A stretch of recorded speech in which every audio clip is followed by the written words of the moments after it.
Hello everyone and welcome to the channel. I'm Emmanuel, I'm a Boeing 737 pilot and a member of PMBG's tech team. Welcome to this little tutorial on Windshear guidance in Microsoft Flight Simulator and how the Windshear escape maneuver works with the 737. So let's start with a little bit of general information from both the Flight Crew Training Manual as well as the Flight Crew Operations Manual. Improper or ineffective vertical flight path control has been one of the primary factors in many cases of flight into terrain. Low altitude windshear encounters are especially significant because windshear can place the crew in a situation which requires the maximum performance capabilities of the airplane. Windshear encounters near the ground are the most threatening because there are very little time or altitude to respond to and recover from an encounter. Knowledge of how windshear affects airplane performance can be essential to the successful application of the proper vertical flight path control technique during a windshear encounter. The wind component is mostly horizontal at altitudes below 500 feet. Horizontal windshear may improve or degrade vertical flight path performance. Windshear that improves performance at first, indicated in the flight deck by an increasing airspeed. This type of windshear may be a precursor of a shear that decreases airspeed and degrades vertical flight path performance. Airspeed decreases if the tailwind increases or headwind decreases faster than the airplane is accelerating. As the airspeed decreases, the airplane normally tends to pitch down to maintain or regain the in-trim speed. The magnitude of pitch change is a function of the encountered airspeed change. If the pilot attempts to regain lost airspeed by lowering the nose, the combination of decreasing airspeed and decreasing pitch attitude produces a high rate of descent. Unless this is countered by the pilot, a critical flight path control situation may develop very rapidly. As little as 5 seconds may be available to recognize and react to a degrading vertical flight path. In critical low-altitude situations, trade airspeed for altitude if possible. An increase in pitch attitude, even though the airspeed may be decreasing, increases the lifting force and improves the flight path angle. Proper pitch control, combined with maximum available thrust, utilizes the total airplane performance capability. The crew must be aware of the normal values of airspeed, altitude, rate of climb, pitch attitude, and control column forces. Unusual control column forces may be required to maintain or increase pitch attitude when airspeed is below the in-trim speed. If significant changes in airspeed occur and unusual control forces are required, the crew should be alerted to a possible windshear encounter and be prepared to take action. So, crew actions are divided into 3 areas: avoidance, precautions, and recovery. So, let's go ahead now and check the avoidance. The flight crew should search for any clues to the presence of wind shear along the intended flight path. Presence of wind shear may be indicated by thunderstorm activity, virga, which is rain that evaporates before reaching the ground, by pilot reports, or by low-level wind shear alert system warnings. Stay clear of thunderstorm cells and heavy precipitation and areas of known wind shear.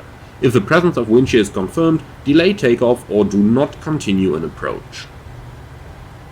Okay, let's talk about precautions. If wind shear is suspected, be especially alert to any of the danger signals and be prepared for the possibility of an inadvertent encounter. The following precautionary actions are recommended if wind shear is suspected. For the takeoff. Take off with full rated takeoff thrusts unless the use of a fixed derate is required to meet a dispatch performance requirement. For optimum takeoff performance, use flaps 5, 10 or 15 unless limited by obstacle clearance and or climb gradient. Use the longest suitable runway provided it is clear of areas of known wind shear. Consider increasing rotation speed to the performance limited gross weight rotation speed not to exceed actual gross weight VR plus 20 knots. Set the takeoff speeds for the actual gross weight, rotate at the adjusted higher rotation speed.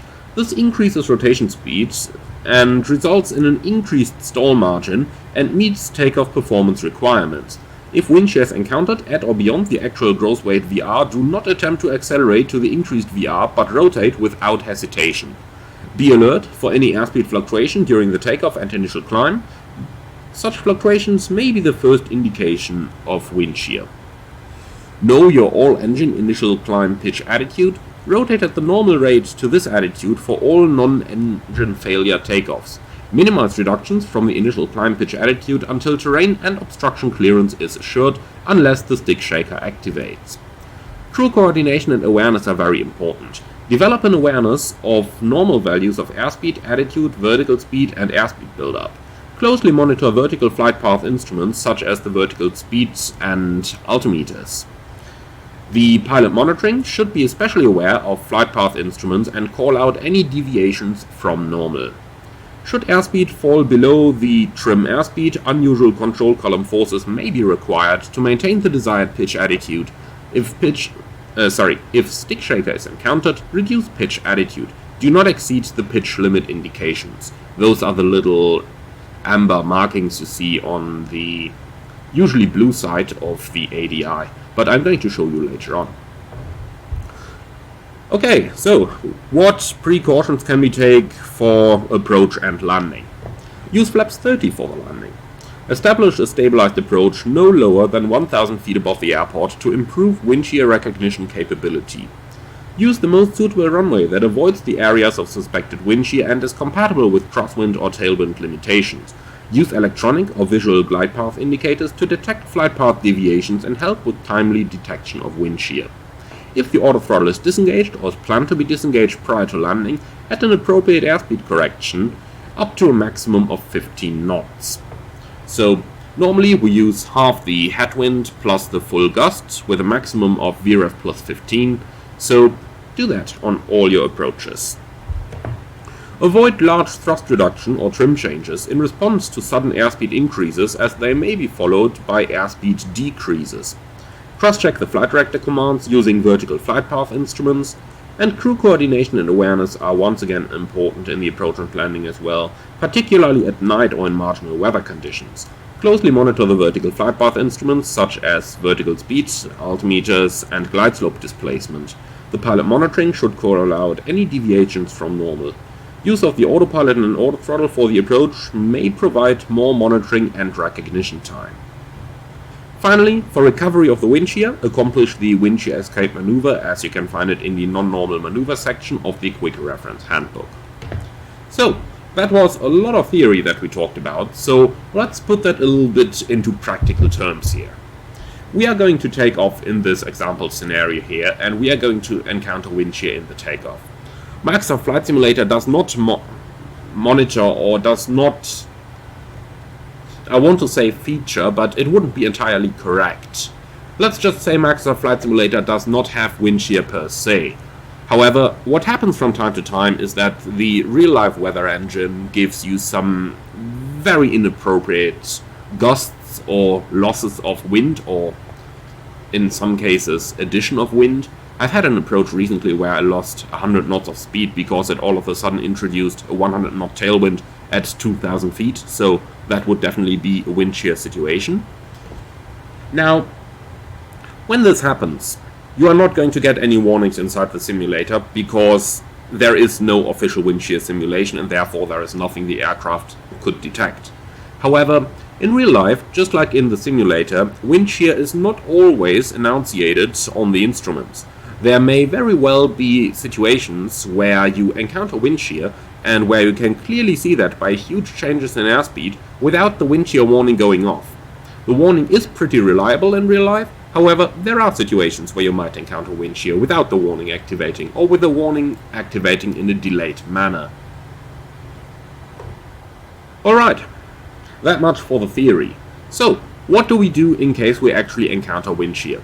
It is the same for both takeoff and landing, so I'm going to explain it in a single case here. The wind shear escape maneuver when it happens. Press toga, firewall the thrust levers and disconnect the autothrottle.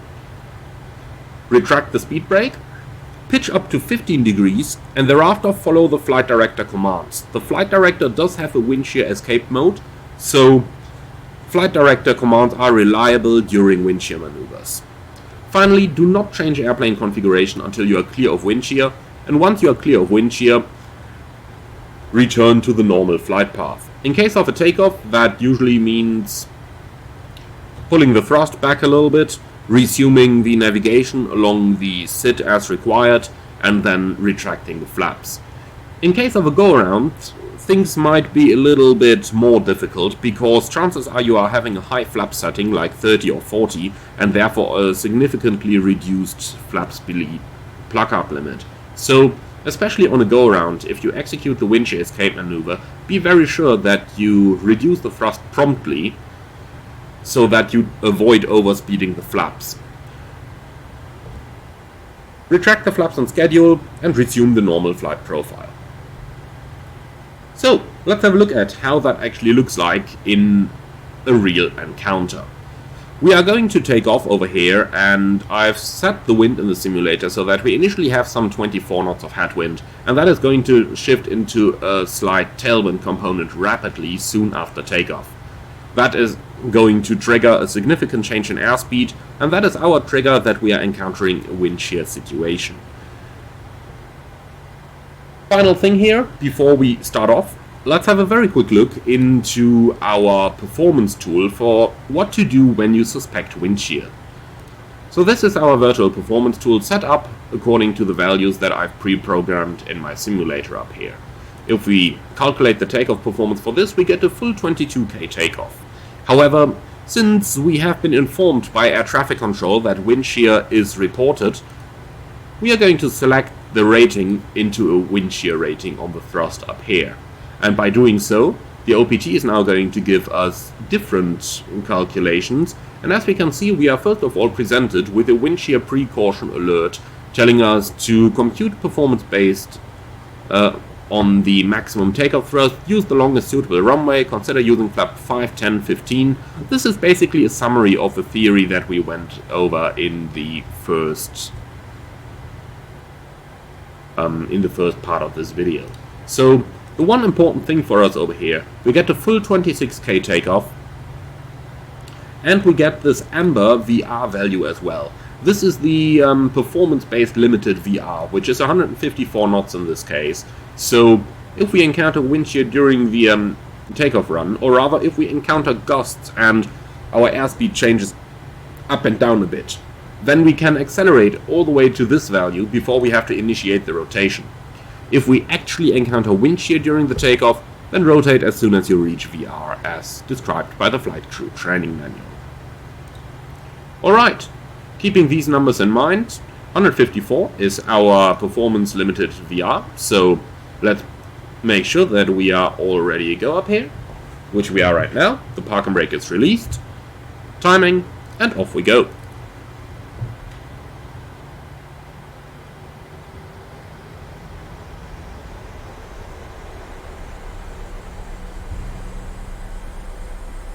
Stabilized, set takeoff thrust,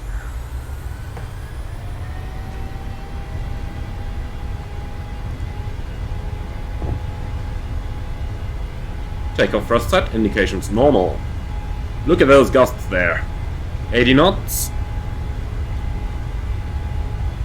If we had a proper wind shear warning system, this would probably set it off already and we would reject the takeoff.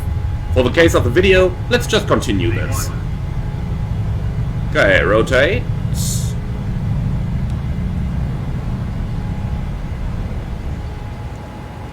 Okay, wind shear. So, firewall the thrust lever, disconnect auto throttle, speed brake is retracted, and now we are just going to follow the flight director vertical commands over here. Monitor your PLIs to make sure that you do not fly into the stick shaker. If a stick shaker occurs, recovery from the stick shaker takes priority over the maneuver.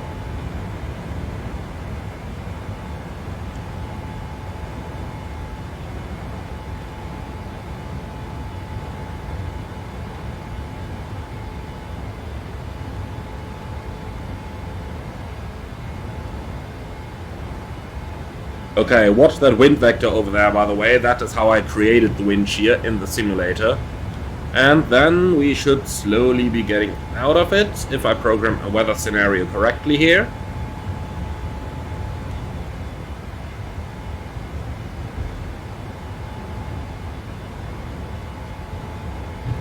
Okay, lovely simulator, weather keeps acting up. So let's assume that we're getting clear of wind shear now. And I'm just going to switch on live weather. Okay, clear of wind shear. Positive rate, gear up, buck up.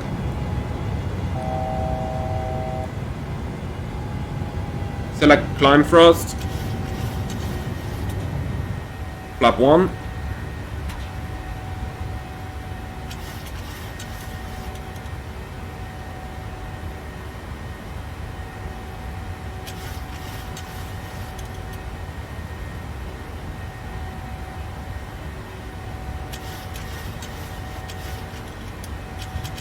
Flaps up.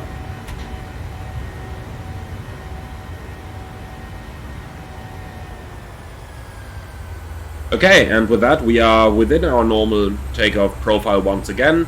We do the after takeoff checklist and that completes the scenario. So you've seen how the speed fluctuated there, and once we passed 100 knots you've also seen how the wind vector kept changing around. That was a very clear indication of wind shear there. And obviously before V1, if you get a wind shear encounter you are going to reject the takeoff, so that was a little limitation in the scenario over here, since I had to set something up manually over here, and my simulator decided it is a good idea, even though I told it from 3,000 feet I want to have a stable wind, that it would just keep those gusts in. That's why I just went to real life weather to complete the recovery of the scenario. But that's going to be it for this video, guys. I hope that you found this one interesting, and if you did, then do let me know in the comments below. I'm very much looking forward to read your opinion on this. And finally, if you want to support the channel, you can do that using the Buy Me a Coffee link in the video description below, or by becoming a channel member, which is going to give you exclusive early access to new videos before they are released to the public. Thank you very much for watching, and I'm looking forward to see you all again on the next one.